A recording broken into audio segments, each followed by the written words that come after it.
Before I start this review proper, I want to say that this video and the spoiler-free video are actually now going to be fundraiser videos for Canines for Warriors.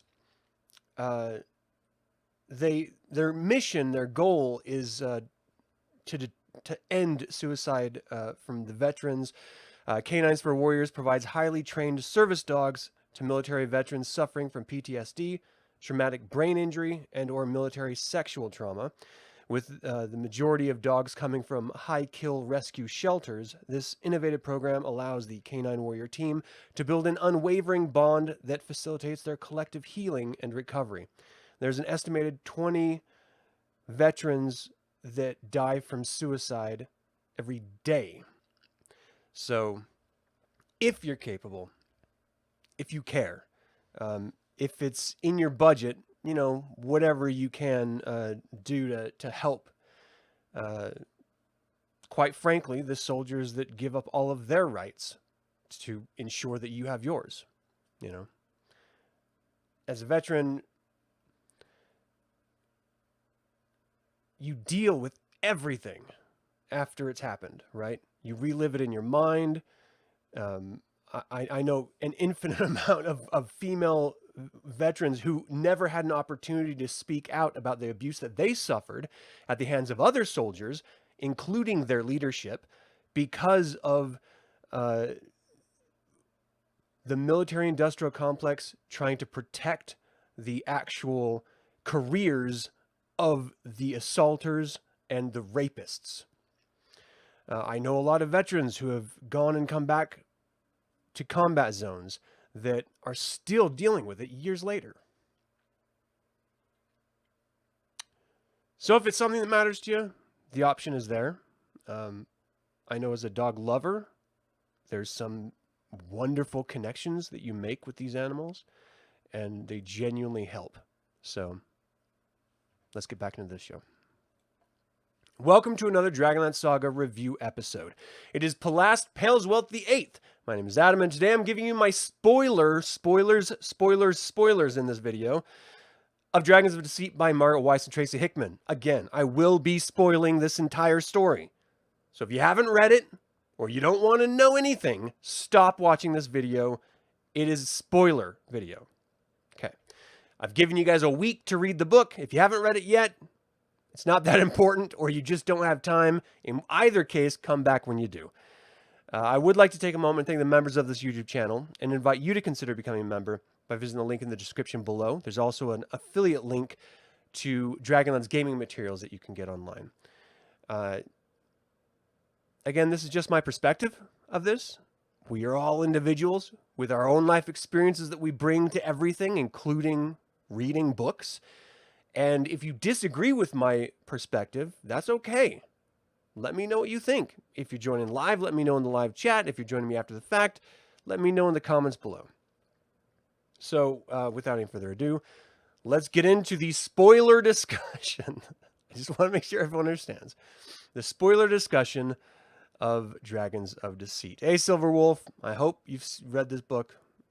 And if not, I hope you're okay with spoilers. John, turn the video off. This is full spoilers. All right. The story opens with Destina Rosethorn's birthday. Her father, Gregory Rosethorn, Knight of the Crown and Lord of Castle Rosethorn, goes to collect his daughter and discuss her future. A young man's parents, the mayor of Ironwood, a wealthy merchant, has asked for his son Berthelblock, Destina's childhood friend, to marry her. This would be mutually advantageous to both families, and in truth, Destina, knowing that their estate was dwindling, offered the union in the first place. They came to terms that when she was 21, she would inherit the castle Rosethorn, so that she would maintain control over her own life, and then she could marry Berthel. Destina agreed and joined her mother Otiano, an Ergoth warrior of the Akal, for a private birthday gift-giving. She was given a gold chain around the old god after the old god Chislev, and her father gave her a chalice. After tasting wine for the first time, her mother read the dregs and saw a portent of doom inside of it, a dragon. This is only one of the omens her mother would see, and told Destina that fate would show 3 signs of blood, sword, and crown before Destina's destiny truly began. Atiano also saw the doom of the High Clerist's Tower, though it didn't stop Lord Gregory from taking his men to defend it, after failing to convince the knights of the coming danger with his friends Lord Marcus and Lord Reginald at the previous Knights' Grand Circle in Palanthus. As Lord Gregory was off fighting, a small contingent of the dragon army assaulted Castle Rosethorn. They ended up routing the goblin and hobgoblin army, but the watchtower was destroyed by a blue dragon, and many were wounded and dead, including the captain of the guard, Captain Hull. Mina, I don't know why I said Mina, Destina, helped defend from the ramparts with this old warrior Rufus Grey. They both saved each other's lives in the battle. Atiano defended successfully from the walls with her bow. After the battle, the days of repair, a runner came to announce victory from the High Clerist's Tower. Weeks later, John Peters, a man-at-arms from the forces returning, said that when Lord Gregory saw the insurmountable odds and doom that was to come, he was ready to leave, but the army attacked first. He died in the battle with the Dragonlance, killing dragons. His sword was delivered to Destina, fulfilling 2 of the 3 omens, and Destina read a story about how Magius wanted to use the device of time journeying to rescue his love, Huma's sister, but Huma talked him out of it. Destina flagged that passage. The following years saw Destina grow to be a true leader of Castle Rosethorn in her father's stead, and though the pain of his loss never left her, Atiano grieved and emotionally moved on, spending her time as a cleric of Chislev and aiding the locals. A young copper dragon was seen in the area named Saber, and with the locals fearing for the livestock, Destina visited him, making a friend and getting his guarantee to leave the livestock alone. Destina's uncle, Sir Vincent, eventually passed away, and his son, Lord Anthony, and his wife, Lady Emily, arrived suddenly at Castle Rosethorn. They brought with them attorneys and a legal claim to the castle, as Lord Gregory's will was destroyed in a goblin attack on his attorney, William Boland, who was making a copy. With no proof of her father's wishes, and the court backing Lord Anthony's claim, Atiano lashed out at them, making them flee the castle temporarily. With no hope of regaining the castle, Destina sent Captain Peters on Saber's back to Calaman with a letter to her betrothed, saying that she's ready for marriage. The Berthel box replied that without the castle, Destina was in breach of their marriage contract, and Berthel was arranged to marry another. With nowhere to go save Palanthus, to her father's worn-down old home in Old City, and Atiano leaving her daughter to return to Ergoth, Destina made a plan to save her father. She only needed the device of time journeying. Jasterius, head of the conclave of wizards of high sorcery, was visited by Dalamar the Dark about a possible renegade wizard named Ungar, who acquired a relic called Reniker's Clock. The clock began at the year 283 and ended at the year 383, when Krynn was to be stolen away after the Summer of Chaos. Ungar was researching the Grey Gem, and Dalamar feared with the portent of the future that Ungar would try to travel time to stop it. Jasterius agreed to the danger, and Dalamar left to interrogate Ungar more. Destina visited Ungar at his maid's shop to buy a device of time journeying, and she was laughed out of there. Ungar was trying to figure out how he could collect the Grey Gem after failing to collect it himself and being tortured by the Thor dwarves. He convinces Destina to get the Grey Gem for him and to try to collect the device of time journeying from Tasslehoff Burrfoot and Solace. If she would bring them both to him, he would send her back in time to rescue her father. She researched the artifacts of the Library of Palanthus, but came to accept the idea that she just needed Ungar's help. She could not do it without him, and so she left after becoming equipped with some magic items. Destina traveled to Ironwood and then to find Saber. She arrived when Captain Peters was visiting, and he shared the latest about Castle Rosethorn. The tower was fully deconstructed with plans to build a modern tower, but Lord Anthony decided to sell the entire castle, so Captain Peters is staying and taking care of it until a new buyer arrives. This devastates Destina. She would not just lose the castle, but the land around it, and all of it would probably be renamed, erasing her father's legacy altogether. With even more resolve, she asked Saber to fly her to Thorbardin, and after learning how to ride Dragonback, she was dropped off at Southgate. She sought counsel with King Hornfell, who was joined by the chief cleric of Reorx, Jajandar. They listened to Destina's plea to find and remove the Grey Gem to save her father. Hornfell then left to speak with his old Dwarfgate War veteran friend Wolfstone. He tasked Wolfstone with finding the Grey Gem, as it is supposed to be in a ruined Thor temple, and they both had seen its grey light before. Wolfstone meets with Destina to verify her story, and it turns out that he fought at the High Clare's Tower with her father, though he didn't personally know him. Wolfstone is a Daergar dwarf and welcome in Thorbardin, unlike the Hylar king. They travel to meet sub-prelate Slasher, a Thewar of some note, and it turns out that after torturing Ungar, Slasher had claimed the Grey Gem himself, hoping to command it. The gem did nothing for him, so he acted like he would sell it, landing on a price of 50 steel, but snatched the stone and tried to escape after claiming the money. Destina reclaimed the stone, and after Slasher attacked Destina, the gem transported both Destina and Wolfstone somewhere randomly in Thorbardin's caves. Destina uses the ring that her mother gifted her of Chislev to discover the exit, and it led to Dugan Redhammer's place. All right. I want to stop here for just a second. Hey, Blue Beetle, if you've only at chapter 4, please leave now. I'm spoiling all of it. But thanks for tuning in live. This story assumes that the reader knows everything from Chronicles, Legends, Summer of Chaos, and 5th Age, because it talks about stuff in the second generation, like Dugan Redhammer, as if you already know it's an Avatar of Rearcs. Now, it leads you into that information, but that's not the only thing that is assumed that everyone knows that's reading this. So it is really important when people ask you for recommendations of what to read before reading this novel, that we clearly say everything up until the end of the Chaos War, because everything from the Grey Gem of Gargath to the device of time journeying is suggested that you already know it, and so they're not really retreading old ground like they did in previous novels. In explanation, I should, further explain. So it's at this point that we realize that chaos is much more in control of itself, and the gods are becoming involved in order to reclaim the stone. When Dugan offers to make a chain to contain the gem, Chaos uses Reorx's hammer to crack the gem, though only a tiny bit of Chaos can escape. Dugan and Wolfstone create a dragon metal clasp to contain the crack and necklace to hold it. They relent to allow Destina to have it, as if the gods discovered there was a crack in the Grey Gem, they would war in heaven to use Chaos for their own means. Destina woke back in Thorbardin and was paid by Wolfstone for the king for removing the Greystone. She returned to Saber, who took her to Solace and searched for Tasslehoff Burrfoot. Once there, she was in the Inn of the Last Home and saw Taz asking him to join her. Taz started telling her about his adventures in time traveling, but Tika stopped him. Destina left trying to figure out a way to get Taz to tell her, or better yet, give her the device of time journeying.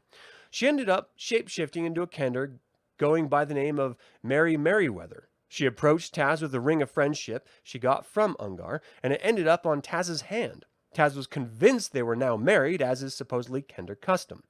As the shape-shifting spell was ending, Mary ran into the woods, and Taz followed, only to be blinded by light and see Destina's skulking in the trees.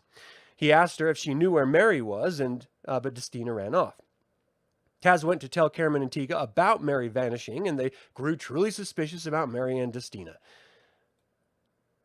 Hey, Cozy Hapadebadibadoo. From Brazil. Sorry, I don't know how to pronounce the name. I need my glasses to read it. It's really tiny. I'm spoiling this story, so if you haven't read it, please step away, unless you really don't care about spoilers. So Mari returns the next day and tells Taz that she wants the device of time journeying, but Taz said that Asinus and Palanthus has it. Mari told Taz that she has a dragon who could take them, and Taz agrees to go, but Saber demands Destina come clean about who she actually is and who Mari actually is. To her credit, she tried to tell Taz, but with the mix of Taz wanting to be with Mari and, I believe, the power of the Grey Gem, he refuses to believe her. Now, this is a point of contention for me in this novel, because Taz is a flippin' idiot. Like, to all evidence to the contrary, he continues to the very end to disbelieve that Destina is Mari. Now, this is not just with Destina telling him, it's with Mari telling him, and it's with everyone else telling him. And he still seemingly can't understand the truth. I've never read a story where Tasslehoff Burrfoot was as stupid as he is in this story. So I can only come to the conclusion that this is the power of the Grey Gem at work, because it is it's exerting control over the entire narrative. You know, I saw some reviews where they thought that Destina succeeded too easily, but the truth is she bumbled her way through everything, and it was chaos itself that was controlling all of her moves. And so maybe that's why he didn't believe anyone, but it just was really silly. Thanks, Jeremy. I appreciate that, man. Oh, nice. Hey, thank you for your service. I really appreciate you. If you haven't read this story, turn the video off because this is a spoiler video. Okay, so they flew the dragon to just outside of Palanthus, and Destina left Taz in the middle of the night, thinking she left Taz. Taz ended up following her unknowingly. He's convinced that she has somehow magicked away Mari. Then we cut to Ungar again, who was taken by Dalamar the Dark's apprentices to Shoiken Grove. Terrified for his life, the undead start to rise to claim his corpse, only to be held off by Dalamar, who demands to know everything Ungar wanted with the Greystone. Ungar tells him that he was planning to save the world by hiding the Grey Gem, then slips out about the device of time journeying. Dalamar locks Ungar in a cell and travels to Solace. He talks to Karaman and Tika, who reveal their suspicions of Destina and Mari, and that Taz left. Tika and Karaman decide to summon Tanis Half-Elven, and Dalamar reflects on how history repeats itself without the Grey Gem's influence at all. Now that Dalamar knows that they're headed to Astinus, he travels to his Tower of High Sorcery to summon the gods of magic and tell them everything. They confirm after researching that Reorx cracked the stone but believes it's sealed and gave it to Destina. Again, I believe Chaos aided this decision in an attempt to get out of the stone. Destina arrives at Ungar's mageware shop and is met by Dalamar's apprentice. She ends up fleeing from them with Taz in pursuit. She arrives at the great library in Palanthus and tries to charm Brother Karen into giving her the device of time journeying. When he flat out refuses, she uses the Grey Gem to break into the artifact room and take the device. Just then, Tasselhoff appears after breaking in, and Destina turns into Mari, begging Taz to take her to the High Claris Tower. Taz instead... This is a huge spoiler, so if you're watching this, turn it off if you haven't read the story. Taz instead chooses to go to the Inn of the Last Home when the companions first return after their 5-year journeys. This is the very beginning of Dragons of Autumn Twilight. So, just as he's using this device, Astinus and Dalamar bolt in to see Cairn, Taz, and Mari disappear. Dalamar informs Justarius, who tells him to say nothing to anyone, because there's nothing they can do about it at this point. Tika and Karaman are visited by the Keeper of Souls. This is the first time I ever recall seeing this creature, claiming Sturm and Raceland's soul are missing from the future. He had the souls, because we know what ended up, how they all died, but now their souls are missing. Tanis arrives and agrees to take a note to Astinus about the Keeper's visit, and after 3 days, Brother Kale arrives with a broken device of time journeying. Dalamar is summoned to collect and repair it. Astinus calls him into his office as Tanis arrives with the letter, and Karen shares the story of his travel in time. Taz ended up taking them to the pass and introduced them to the Innfellows when Fizban was supposed to be there. Only he wasn't there. And Mari attempted to put a potion in Sturm's drink in order to make him a coward to save her father in the future. But she was caught by Raceland. Raceland tried to grab the Grey Gem as Cairn was using the time travel device to take them all back to their right time, and Taz took the blue crystal staff and smacked Raceland's Staff of Magus to stop him from touching Mari. The power of the Grey Gem, the Staff of Magus, and the blue crystal staff destroyed the device of time traveling, sending Cairn back in time and Sturm, Raceland, and Taz and Destina back to the Third Dragon War. They end up seeing Huma and Magius hunting goblins, and Destina has some gems from the destroyed device. Back in the modern time, the history includes Sturm and Raceland fighting the Dark Queen's forces with Magius and Huma at the High Claris Tower. And that is the end. Now, I'm hitting like major story points, but there's a lot more to it than what I've noted. And I have to say, this cliffhanger is incredibly exciting. Not only is it rewriting the legend of Huma, but possibly the Chronicles and Legends era and everything after it. Though I honestly think it would be really petty of them to rewrite all of the Fifth Age, sort of reboot it. I love this novel. I spent it spent the first of the 3 books setting up the premise, the second of the 3 books setting up Destina after the Grey Gem, and the third of the 3 books was about her getting the device of time journeying and messing up time. I am so excited for this next novel, as the possibilities are endless. Dalamar can't fix the device without all of the pieces, and Destina has some of them. So he, and if he really wants to fix the device, has to wait for time to catch up to the present in order to get them, and then go back in time to correct all of this nonsense. I love how the Grey Gem was in complete control the entire time, using Destina in order to get its way. I highly recommend this book to anyone who loves Dragonlance, and especially to those who love Margaret Weis and Tracy Hickman's writings. Sturm and Raceland replacing Human and Magus? No, Silverwolf. They were there with them, fighting on behalf of the forces of good against Takhisis' forces of darkness. Mr. Rivas, it doesn't feel right. Yeah, well, it's just the first book, and so the first book is supposed to set up the problem that the second book then has to fail to solve and create this element of doom, and then the third book will fully resolve. So we have a long way to go to really find out what the actual consequences of what has happened is going down. I did not expect to see Jasterius, Dalamar, the original companions back at Dragons of Autumn Twilight era. Like, this was a crazy mashup of not really future, but after the Blue Ladies War future, going back to before the War of the Lance. So it's not like it's going from 5th Age all the way back. It's just, a few years after the Blue Ladies War going back to the War of the Lance. So it's not as massive as could be seen, but the fact is that artifact, oh gosh, what was it called again? The clock. I'm trying to find it right now, sorry. I'm scanning my notes and I don't see the doggone clock. Anyway, the magical clock revealed the 5th Age future of Chaos escaping the Grey Gem and then Takhisis transporting the world. So Dalamar in this timeline knows that is going to happen.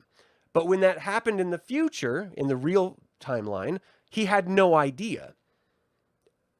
And so I don't know if they're going to full circle this to a point where Dalamar never found the clock to find out the truth. But, I think that was a little bit of a possible problem. I liked how as soon as Dalamar found out that Raceland's soul was missing, all he wanted to do was get back to his tower and protect it from Raceland taking it over again. Like, he was terrified that Raceland was going to come back. One thing that's really interesting about this is that the bodies of Raceland and Sturm are their bodies from Dragons of Autumn Twilight. So it's Raceland and the Red Robes. But their souls are the souls from when they died. So they know everything they did in life up to their official deaths, but their souls are in the bodies of their, War of the Lance era, the Chronicles era. So, they have this really strange sense of time. And of course, Raceland doesn't have the Staff of Magus because Magus has the Staff of Magus in this era.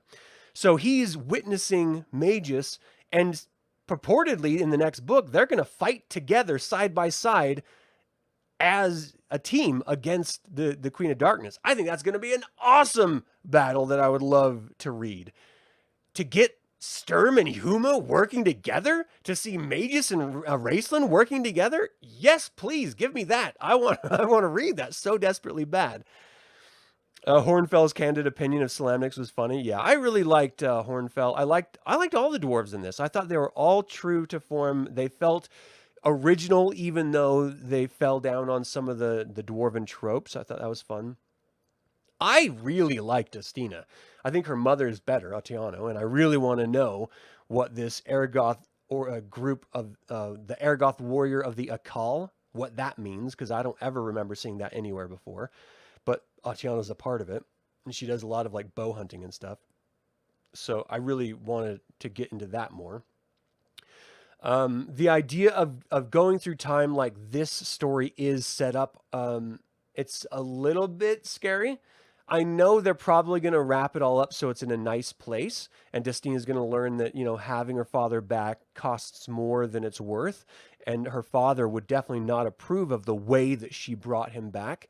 And so I think there is going to be this sort of turning of conscience in Destina so that she's not going to end up doing that, even though in her attempts she's completely messed up all of history. Again, Taz is just this bumbling idiot. I don't know why they wrote him this way. It doesn't make any sense to me. He's acting like he has never done anything that we know he's already done, which makes zero sense. Let's see, what are some other really great characters here? Let me go through my list. Ungar. So Ungar, the renegade mage, is seemingly just locked in the Tower of High Sorcery under Dalamar's control. No, like, it never even addresses what happens to him after he's put in prison. So is he going to come up in a later story? Who knows? A character I really appreciated was Rufus Gray, the old human soldier that Destina fought with when the dragon army attacked Castle Rosethorn. I really liked the sort of warrior banter that they had back and forth, and how she was so terrified in battle, but when it came to a goblin almost killing Rufus Gray, she ended up stabbing it through the back, and then a goblin came up behind Destina, and Rufus saved her. So it was a really great brothers in arms type moment that I just really appreciated. I think Lord... Oh, what is his name? Lord Anthony, Sir Vincent Rosethorn, Destina's uncle's son, so her cousin, is a total douchebag piece of shit who should be punched in the mouth a few times. And his wife, Lady Emily, is a piece of garbage, and she needs to be smacked around a little bit. I don't ever approve of actual physical violence on anyone, but in a fictional sense, they need to be smacked around for a bit. Not in real life. I do not approve of abuse. Let's see. Lord Marcus and Lord Reginald, I thought, were great buddies to Lord Gregory Rosethorn when they went to the Grand Council in Palanthus. I thought it was a little bit strange because they introduced Derek in a very true to form way. Like, Derek Crown Guard is the douchebag that we know him to be. Lord Gunther is much more excited and interested in the politics than he is in the reality of the threats that are coming to them. And I guess that makes sense in this era, but it just felt strange because we're so used to the Lord Gunther who had Sturm Brightblade's back and fought and promoted Lord Lanthelosa Cannon to the Golden General in charge of the Islamic armies, the Whitestone forces anyway. It just felt a little off that he was more interested in running after Derek Crown Guard and the mayor of Palanthus than hearing of the actual threats of the Dark Queen's forces coming from the east. I thought that was really, really strange. Shalafi, hey, great name. Thanks for joining live. You're not the biggest fan of the War of Souls. Hope this was great, though. I thought it was great. If you don't want spoilers, you better turn this off like quickly. Let's see. Saber the Young Copper Dragon was they needed a dragon in this. And so that's why they added it. Like, they just needed a way for them to travel quickly between locations, from Ironwood to Thorbardin, from Thorbardin to Solace, from Solace to Palanthus. I like the Copper Dragon sort of schmarmy, attitude and talkative nature and loving, shiny objects. If you ever saw the animated film, The Secret of Nim, Saber the Copper Dragon reminds me of the crow, the bumbling, stupid crow in The Secret of Nim that is just obsessed with this sparkly necklace. That's kind of Copper Dragon, so it was just funny in my head thinking about that. But, I mean, he did his job, and he was disappointed in Destina, doing what she was doing and lying to Tasselhoff, and I liked that about him. I thought that was really kind of cool. Dalamar in this is just true to form Dalamar. I really appreciated that. He was ready to destroy Ungar, and he was really in command of himself. He was really in command of the Tower of High Sorcery, and in his position of leader of the Order of the Black Robes. When he steps up to Justarius to explain everything to him, there's this really great respect between the two of them. And it was just really nice to see Dalamar really in his prime. We kind of left Dalamar in a place where, before 5th Age, of course, where Dalamar was a spurned apprentice to Raistlin Majir and subdominant to him in every way. Dalamar was kind of the whipping boy of the council. He was sent in to spy on Raistlin, and Raistlin punished him, and he was almost killed by Kitiara. And, it was just like he was this sort of defeated, not really threatening type of character. But we know in the Fifth Age, he really comes into his own and becomes this powerful individual. It was nice to see him in that sort of position of authority and power before the Fifth Age, in the height of his magic. I really enjoyed that. Let's see. We got a couple really interesting notes in this. Like, I don't know if this was known originally, but it was in the forefront of my mind, where Corinthus is the founder of the Tower of Wayrith. He was an elven maid. I didn't know that.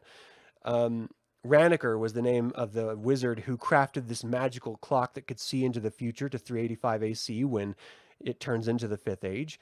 He was a tinker that crafted magical artifacts all over. And this clock, it looked like a little castle clock, which basically you set the time and, you sort of did the magic, and you would shrink down and enter the castle and look out the windows of the castle and see the future in visions that way. It was kind of a cool little way of doing it.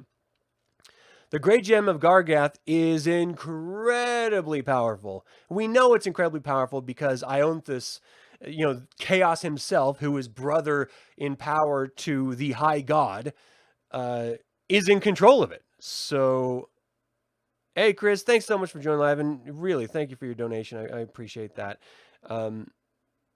This is a huge spoiler that you haven't read yet, so I beg you, if you don't want to hear spoilers, please turn the video off and come back when you have seen it, finish reading it. I liked the character of Brother Cairn. He was Cairn Uth Sartlehelm, who his parents wanted him to be a Solamnic knight, but he was more interested in history, and so he ended up becoming an ascetic of the library. He's a great character who, sort of connects with Destina in a romantic way. I really like his character. Jojander Lodestone, the chief cleric of Reorcs, who is at the King's Council with Hornfell and Destina, talking about how, the Grey Gem is in the Thorbardin, or however you pronounce it. I loved her character. I thought she was a really great character. Wolfstone was pretty awesome, but again, he was really in it just for a short bit. Sub-Prelate Slasher was pretty funny. I liked, Dugan Redhammer is always fun. I felt like he was less jovial in this than we saw him in Second Generation with Palin, Sturm, and Tannen going after the Grey Gem in that story. It creates inconsistencies between this story and that story. And so I'm curious of how they're going to clear up those inconsistencies. I really love the shape-shifting Keeper of Souls. That was an interesting idea of a character, though if I remember from past stories like the Dark Disciple trilogy, Chemish was the one that witnessed the passing of souls into the afterlife or took them himself. So I don't know where the Keeper of Souls comes from. If that was something that was always there, I just don't remember it, which is entirely possible. But if it is a brand new character, kind of cool. That reminded me of, if you guys ever watched Bill Murray in Scrooged, the ghost of Christmas Past had this sort of like TV screen face under his hood that sort of like static and changed. That's what this Keeper of Souls reminded me of. Its face shifted between genders and races. That was kind of cool. It gave us Huma's last name, like full middle and last name. I never knew he had a full middle and last name. I thought it was supposed to be just Huma, and then after he defeated the Dark Queen, we knew him as Huma Dragonbane, but his actual last name is Huma Sulianthrosanti Fygard. All right. That's a hell of a name. Hey, Commander Bernhardt, thanks for joining live. I don't know. Like Wolfstone, we enjoyed him while he was there, but I kind of wanted him to go with her, Like he was literally just a guide through Thorbardin and then to Dugan, and that was kind of it. And I just wanted more of him, I mean, of course, Dragonbane wasn't his last name, but Magus just has the name of Magus, like Cher or Madonna. So I just assumed it was Huma. It's just, I don't know. I never thought his name would be that. And the fact that he never had an Uth in it, like all other Solamnics. That was kind of weird too. Let's see. So my favorite parts of this book are definitely the interaction between the original Innfellows, whether it was in the current time with Tika and Karaman and Tasselhoff, or whether it was traveling back in time with the original companions. I love the setup between Sturm and Raceland. It feels like we just went right back to where we left them in Chronicles. I thought that was great. The fact that Fizban was missing, and that Tanis in the future didn't realize, he was refuting everything that Karen was saying because he hadn't experienced it. And then Astinus explained that those drops in the ripple of the river of time take time to make all those changes and catch up to current time. And so they were witnessing the waves of the change that Destina and the companions were making in the past through the past volumes. And that was a really cool way of explaining time travel. When Tasselhoff went back in time in the last home with the companions, he took over his old body.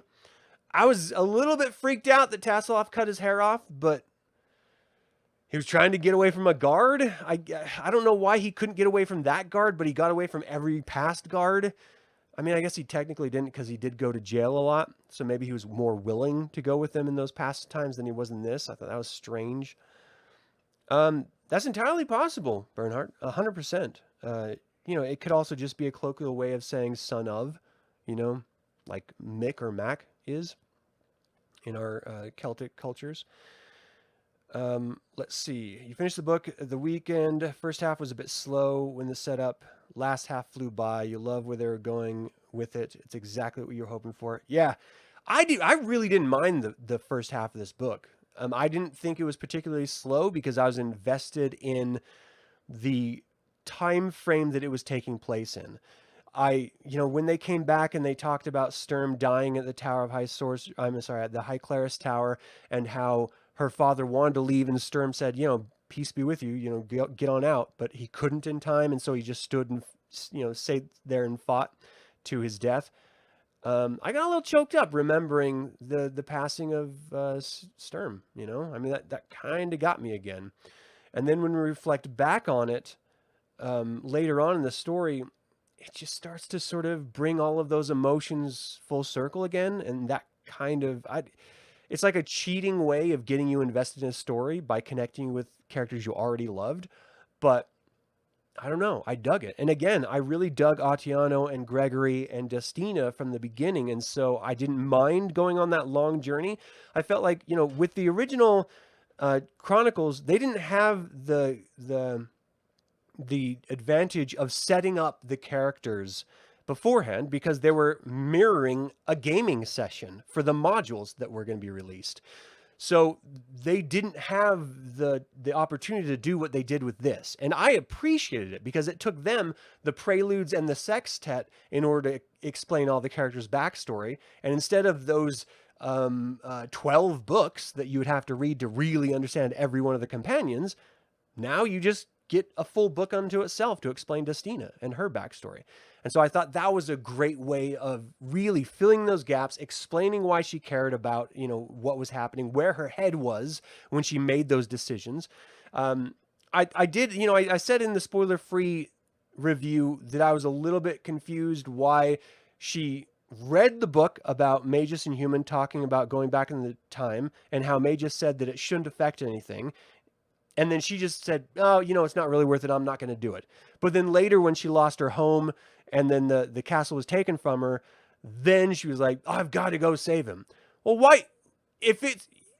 Are you really caring about your father or are you caring about your father's home legacy? Because it seems to me that she cared more about the legacy of her father than she did her actual father's passing. She was more than happy to live with the pain of his loss and to keep it fresh in her mind and to sort of abuse her mother as well with the memory of her father up until the fact when the castle was taken from her. And it was then that she was like, well, shoot, I don't have somewhere to live. I need to go back in time. Like, that was just a little strange to me. I didn't really buy it. But once you're on board, the story sort of, moves forward and you sort of accept it. Tasselhoff's behavior, I do not accept. I thought that was fully strange, and it was just, it just didn't feel like Tasselhoff to me at all. It was just really, really strange to hear a character that you know so well. You've read so many books with him as the hero in it. To have him show up as someone completely different was very, very strange. But that's just me. Let's see what else. You're reading it, it's slow going. I don't know, man. I finished the book in 2 days, reading it by just like the physical book, and then I finished the audiobook in 1 day, and it just, maybe it's because I already listened to the audiobook, it just flew by for me. So I already knew the story when I was actually reading the actual physical book. But I like it more the second time around than I did the first time. Like, I know, generally with stories, exposure creates sort of complacency and acceptance. But, I went into the sequel series of the films of Star Wars over and over again, and I did not like them more the second and third time I watched them. I actually hated them more. And so rereading this the first time, not really being 100% happy with it, but loving the ending, reading it the second time really made me love the story in a different way. And maybe it's because it was my own mind reading it, me taking the time with the language and everything, and I wasn't sort of decoding pronunciations versus how I say them, or already knowing the story, and so I'm just accepting it this time. I really loved it a lot more the second time going through anyway.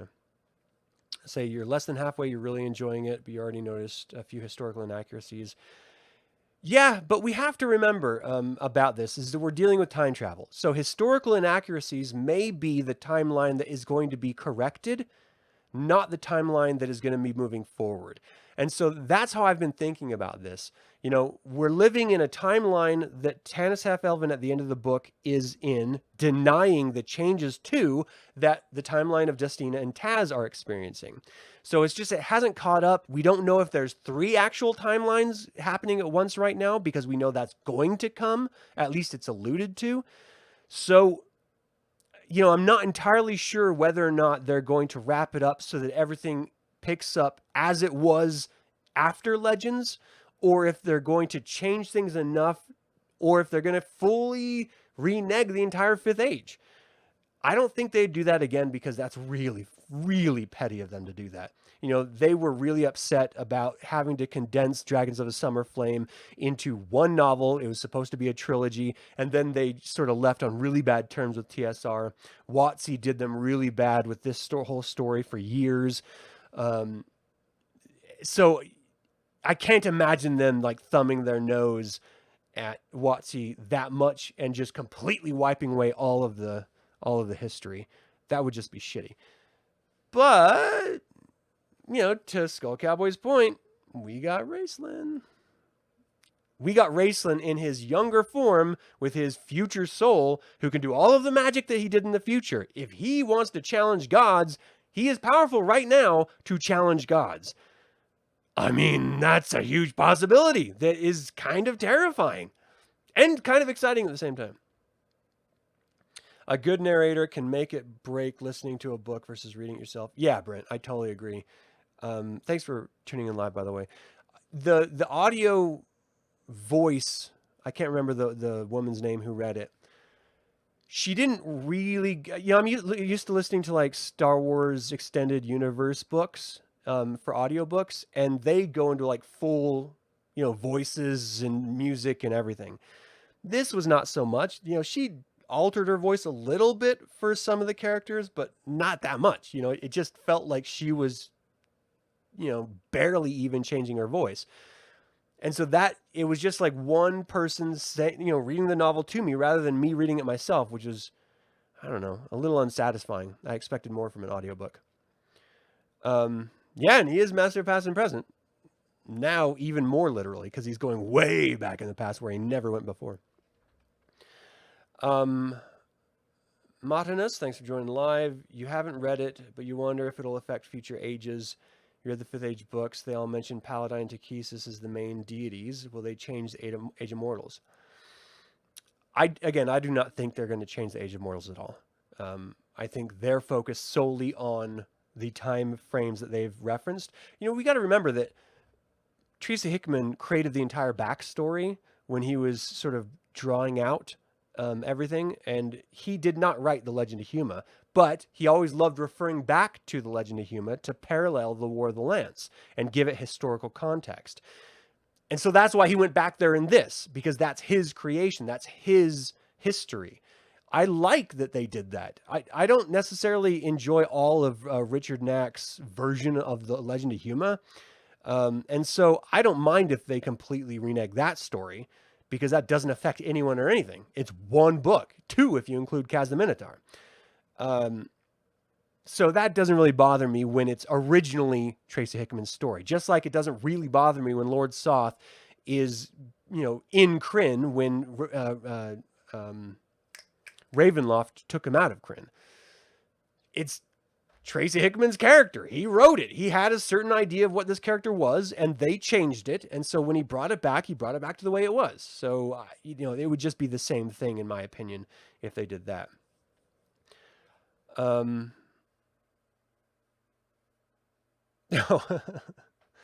Thanks, man. I appreciate that. Let's see. What else? Any other comments on this? The Even Dragons were banished after the War of the Lance. I mean, no. Were they? I mean, they were still around. They just sort of left the main continent for a while. I mean, I don't know. They were still kicking around. All the dragons were kicking it after the War of the Lance. The evil dragons, sort of went to their lairs and sort of hid and stuff, but they're still around. Let's see. You mentioned the last Dragon War before the War of the Lance ended 100 years before the War of the Lance. No. What? The last Dragon War? The last Dragon War was the third Dragon War, which was Huma Dragonbane. Then the fourth Dragon War was the War of the Lance. So the only thing that happened between those two was the fall of Istar. And that had nothing to do with dragons. That had to do with the king priest challenging the gods, for divinity and power. But that was 300 years before the Age of Despair, where we pick up with Dragons of Autumn Twilight. Sorry, I got an itch in my ear. What else? Sort of scrolling through text or see if there's any comments or questions that would be interesting. All right, well, that's really all I had for this. I really did appreciate this novel getting released by WotC. I don't like that they sort of separated it from their gaming materials, because now the adventure that we're going to be getting from them, the Dragon Queen adventure, is not going to have any tie-in to anything that was written before, because it's all considered classic Dragonlance, so they can pretty much do whatever they want. That bugs me, because we already know the War of the Lance so intimately for so many editions of this game, and so many books that, it's shitty. But then that's me being hypocritical, because at one hand I'm saying I don't mind if Tracy Hickman sort of changes stories with Lord Soth and with the Legend of Huma when he was the one that created those. Now WotC owns the property. They can do whatever they want. So if they do change it, I'm still going to buy it and let you guys know what I think of it. I just may not like it. Seems almost certain to you that the Age of Mortals is going to be thrown out. We have 2 more novels to find out. It's entirely possible. Again, I'm not so convinced as you are, but they do allude to it, so it is entirely possible. The only reason why I say I don't think it is going to, ultimately, is because Dalamar never brings up the world being different with the one moon that he witnessed. And so it's like saying, we know what's coming, but we don't really want to touch it. I feel like if they were really going to renege that, Dalamar would have come out and said to Asnus, hey, this is what I saw, man. I kind of think there's a problem, and this could be the reason that that's happening. I mean, he saw the Irida smashing the Grey Gem in the timeline that we know. Now that the Grey Gem's in the past, what does the Grey Gem want? The Grey Gem was controlling this entire thing. It knew what it wanted to do and where it wanted to go. So it took them back to the Third Dragon War. Is Chaos going to allow the Queen of Darkness to win? Just to thumb his nose on the creation of the world because he's Ianthus and he's pissed for being trapped in the Grey Gem? Or is there another reason why he wanted to go in the past? I think it's interesting. The possibilities are really endless about what they do. It may have nothing to do with the Fifth Age, and they completely, instead of creating the real trajectory that Tasselhoff originally was sent back to, when the world was stolen, it does a whole third timeline of doing something completely different, where Palanthus is the sole god, like he is in control of the planet and just kills all of the other gods. He could just completely dominate everyone. I mean, he is chaos itself, and so he wants to throw a wrench in everything just by his essence, his very being. So I really do like the possibilities. One thing I was thinking of is the covers of these books, right? So on this cover, we have Saber the Copper Dragon, we have Wolfstone, we got Destina, and we have Tasselhoff. But if they're doing it like the covers of all the other novels, they're going to have a different dragon and different heroes on the cover. Now, I think we may get Huma Dragonbane, Magus, and Raceland Magir on the cover of the next one. Or it could be Tanis and Dalamar and Astinus or Justarius. I mean, it could be the Queen of Darkness in her Tiamat form with Huma Dragonbane and Magus. Because they're not going to have Destina on the cover again. They've never repeated a character on a cover in a trilogy before, so why would they do that now? Who do you think are going to be the three people and the dragon on the cover? Is it going to... I keep saying Ianthus, but I think... Oh, I was thinking of Immolatus. Never mind. So maybe it's going to be Immolatus in the second book, as the dragon behind it. You kind of like how Sleeping Beauty and Maleficent put the curse on, but the two fairies mitigated it. They simply release a campaign setting during the War of the Lance and consider Age of Mortals as a possible future. Yeah, that could be a good way of doing it. Matnus, thanks for joining live. Your reading Jump to the Past moment was that it wasn't all the Grey Gem, but also influenced by the Blue Crystal Staff and Staff of Magus. See, and I read that as... So I respect that interpretation.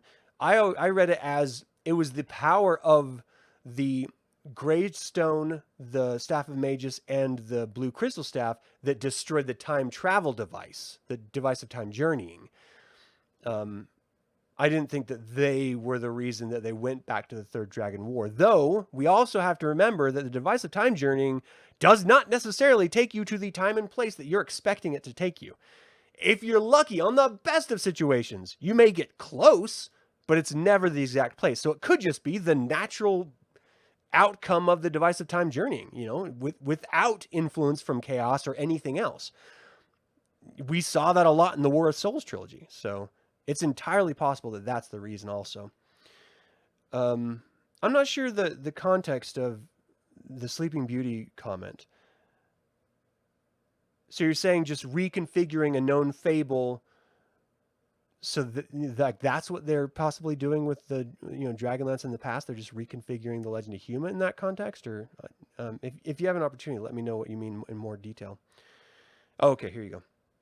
So let's see. I'm really interested to see who the people on the cover of the second novel are going to be. Trampus Whiteman from Dragonlance Nexus did leave a comment on the video, the spoiler-free video, saying that Margaret Weis told him that the second book would be out in August next year, 2023. So that's exciting. The Grey Gem wanted to time jump, and the devices mitigated its intent. Yeah, that's entirely possible too. Like it wanted to go forward or something. But ultimately, we got to remember that all Chaos wants to do is get out of this damn prison. He's like a genie stuffed in a bottle that's miserable. So maybe he goes to a time when he has less interference from the gods. I don't know why that would be the Third Dragon War if he's in control of that. So, maybe that's a theory that's blown up. But I don't know. I really, really, truly enjoyed this novel. Like, I thought it was great. It took me back to a place in Dragonlance where I first discovered it in my middle school years. And it felt really nice revisiting that time frame, but in a new way that didn't feel like it was just nostalgia for nostalgia's sake on the second reading. On the first reading, I was afraid that might be it. But now that I've had time to reflect, I've had all weekend and a couple days, I think this is a good place to be for Dragonlance, and I really appreciate that they're giving this to us, because they don't have to. They're getting a lot of money for it, so let's not be fools. They're not doing it for us 100%, but I really love it. Yeah, I really did feel Dragonlance. Oh, I just loved it so much more than War of Souls ever did. and infinitely more than anything in the 5th Age generally ever did. So anyway, what did you think of this story? Because that is it for my spoiler-filled review of Dragons of Deceit by Margaret Weis and Tracy Hickman. What did you think about their return to Dragonlance? Was it worth the wait? Are you scared about what's going to be coming down the pipeline, or are you excited? Let me know in the comments below, or you can always email me at info@dlsaga.com. I would like to take a moment and remind you, if you're not already, to subscribe to this YouTube channel, ring the bell to get notified about upcoming videos, and click the like button. This all goes to help other Dragonlance fans learn about this channel and its content. And this channel is all about celebrating the wonderful world of the Dragonlance Saga. Thank you for joining me in the celebration. This has been Adam with Dragonlance Saga, and until next time, Salon Javar.